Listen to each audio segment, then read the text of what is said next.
안녕하세요, 민트현T입니다. 오늘은 제가 왜 98점에 머물렀는지, 99점이나 100점은 어떻게 하면 받을 수 있을지에 대해서 이렇게 하면 좋겠다 생각했던 부분들이 있고 그 부분에 대해서 한번 다뤄볼 거예요. 첫 번째로 다룰 부분은 수업 실현 부분이고요. 경기도 분들을 위해서 물론 구상지, 경기도 수업 실현, 수업 나눔까지 다 설명을 하겠지만 제 영상을 다른 지역으로 응시하시는 분들도 보잖아요. 그래서 그런 분들의 수요를 반영하기 위해서도 지도안이나 이런 부분들도 잘 설명해보고자 하니 재미있게 봐주셨으면 감사드리겠습니다. 첫 번째로는 지도안에 대해서 다룰 거고요. 두 번째는 수업 실현, 그리고 세 번째로는 수업 나눔에 대해서 다뤄볼 거예요. 한번 세 부분으로 나눠서 제가 어느 부분에서 실패했는지를 알아보시고 저와 같은 실수는 하지 마시길 정말 간절히 바랍니다. 그럼 한번 시작해보겠습니다. 네, 먼저 첫 번째로 지도안이에요. 경기도의 경우에는 구상지의 개념이라고 할 수 있는데 경기도는 물론 지도안을 쓰지는 않아요. 구상시간 25분 후에 갖고 들어가는데 이때 급하다고 막 쓰고 들어가시면은 자기 눈에 들어오지 않으니까 자기 눈에 들어올 수 있을 정도로 알아서 신경 써서 잘 정리해서 가지고 가는 것이 매우 중요합니다. 판서 계획도 간단히 정리해 주셔야지 실제 수업 시연하실 때 말리지 않으니까 참고하시길 바랄게요. 물론 고수분들은 어떻게 판서할 것인지 머릿속에 다 들어가 있어요. 하지만 저 같은 하수는 그런 게 잘 안 되더라고요. 그래서 자신의 능력을 명확히 파악하신 뒤에 나는 판서 계획을 써서 들어가지 않으면 불안하다 하시는 분들은 써서 들어가시고 아니신 분들은 불필요한 거 쓸 필요 없으니까 조금 시간이 남겠죠? 모든 건 본인의 스타일에 맞게 준비해 주시면 되겠습니다. 그리고 제가 생각하는 감점 요인은 이거예요. 글씨를 제가 못 알아보겠었어요. 판서 계획 특히. 그래서 수업 실현 때 진행하다가 판서하다가 당황해서 다른 걸 판서하게 되고 이런 사태가 생겨났는데 여기서 수업 실현 때 버퍼링이 걸렸어요. 사실 유창하게 진행하는 것이 가장 중요한 수업 실현에서 이렇게 버퍼링이 걸려버리니까 이런 부분에서 충분히 감점이 될 수 있었다 생각을 했습니다. 그러니까 여러분들은 저와 같은 실수 꼭 하지 않으시길 바랄게요. 그리고 지도안을 쓰는 지역 분들 계시죠? 지도안 쓰는 지역의 경우에는 너무 디테일하게 지도안을 쓰시는 분들이 있어요. 네, 이런 분들의 경우에는 실제 수업 시연을 할 때 좀 살짝 말리실 수가 있어요. 자신의 지도안을 따라가다가 이 디테일한 거 빼먹었는데 어쩌지 이러면서 막 혼자 꼬이고 이런 경우가 있을 수 있는데 지도안 쓰시는 분들 너무 부담을 갖지 마시고 실제 주어진 것만 딱딱 쓰는 연습을 하시면 좋을 것 같아요. 너무 지도안에 스트레스 받지 마시고 평소 자신이 했던 걸 믿으시고 자신있게 나아가시는 것도 하나의 좋은 방법이라고 생각을 합니다. 지도안을 쓰시는 지역분들의 경우에는 주어진 디렉션에 맞춰서 쓰는 걸 먼저 연습하시고 디테일은 그냥 자기 머릿속에 넣어주셨다가 수업 실현 때 보여주시는 것이 더 좋지 않을까 이렇게 생각을 해봅니다.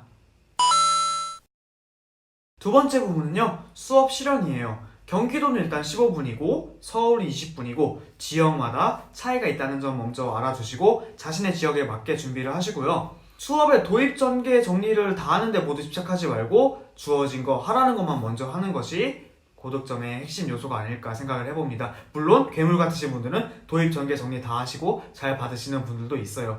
하지만 저는 그런 능력은 안 되어서 과감하게 시키는 것만 하는 그런 약간 군대식 스타일로 15분 지역, 저는 15분 지역이었잖아요. 너무 디테일에 집착하시게 되시면 시간이 오버되는 경우가 많아요. 저도 실제로 연습할 때 많이 그랬고요.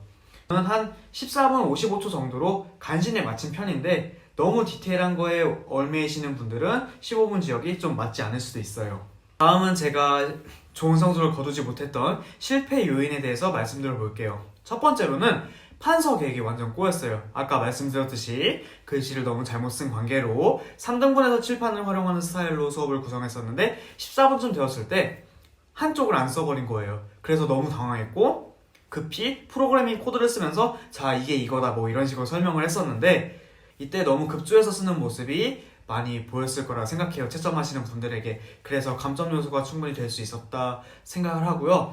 두 번째로는요, 이거는 제 준비가 잘못된 부분인데 정보교과의 경우에는 교과마다 다 다른데 저희는 중학교 필수 교육과정으로 들어가 있지만 고등학교에는 선택교과로 들어가 있기 때문에 당연히 중학교에 나오겠지 생각을 했었는데 고등학교에서 다루는 부분인 함수가 나오더라고요. 물론 제가 전공 지식이 탄탄했으면은 뭐 함수가 나오던지 뭐 변수가 나오던지 아무 신경 안 쓰고 잘 해내갔겠지만 안타깝게도 그게 구상을 하면서도 당했고 수업 실현을 하면서도 아 이게 맞나 약간 의문을 가지고 있었어요. 물론 비전공자의 경우에는 그냥 무난하게 하네 생각했을 수도 있지만 전공자의 경우에는 이거 얘 알고 설명하는 거 맞아? 준비 하나도 안 된 것 같은데? 이렇게 생각을 하셨을 거예요. 이거는 전적으로 준비를 잘못한 제 탓인데 그래서 이때 얻은 교훈으로는 두 가지예요. 첫 번째로는 판서가 약점이면은 판서도 꾸준히 연습하시면서 판서에 대한 자신감을 키우시고 어떻게 판서를 할 것인지에 대한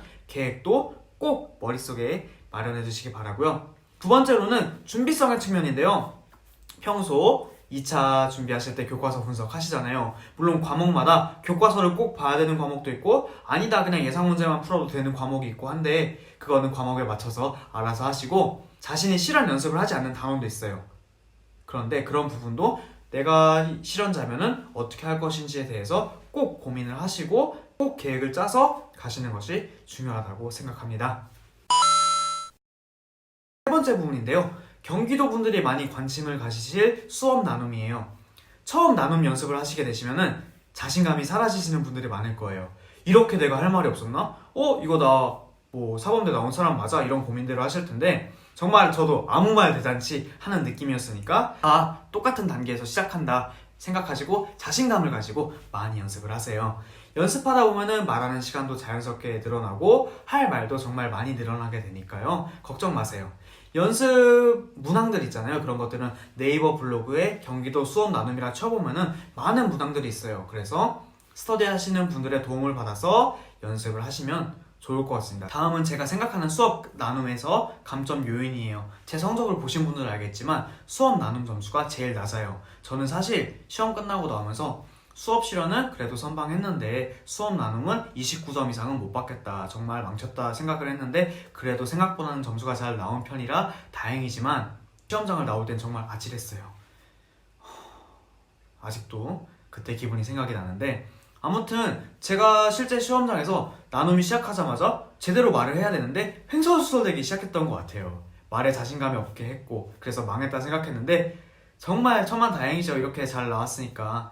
그렇지만 여러분들은 저보다 좋은 성적 받으셔서 합격하실 분들이잖아요. 자신감이 없던 부분에서도 많이 깎았을 거고 평소 자신의 수업 시간에 대해서 성찰해보지 않은 부분도 많이 티가 났을 거예요. 답변의 깊이가 부족해서 수업 나눔은 상대적으로 낮은 점수를 받지 않았나 생각을 해봅니다. 네, 그래서 이런 부분에 대한 해결책으로는요. 제가 만약 다시 준비를 하게 된다면 수업 나눔 연습 시간을 훨씬 더 늘릴 거예요. 꼭 수업 시간을 할 때뿐만이 아니라 혼자서도 여러 문제에 대해서 고민을 해보고 여러 가지 답변을 준비할 거고요. 배점도 높고 중요한 파트인데 스스로가 잘 못한다고 느껴서 그런가 연습을 오히려 덜 해버린 그런 문제가 있었어요. 경기도 응시자분들은 나눔이 정말 중요하고 2차에서 변별력이 가장 큰 부분이라고 생각을 합니다. 걱정하시는 집단 토의나 심층 면접은 생각보다 사람들마다 차이가 안 나는데 이 나눔에서 점수 차이가 많이 나더라고요. 그러므로 연습 꼭 저처럼 덜 하지 마시고 많이 하고 들어가시길 권장드립니다. 네, 지금까지 수업 실현의 측면에서 제가 왜 만점을 받지 못했는가에 대해서 다뤄보았어요. 다음 시간에는 집단 토의와 심층 면접의 관점에서 제가 왜 만점을 받지 못했는가에 대해서 다뤄볼 수 있도록 하겠습니다. 이번 영상이 2차 시험을 준비하시는데 정말 많은 도움이 되었으면 좋겠고요. 혹시라도 궁금하신 점이 있으시다면 댓글로 달아주시면 제가 답변을 드릴 수 있도록 하겠습니다. 그럼 다음번 영상으로 찾아뵙도록 하겠습니다.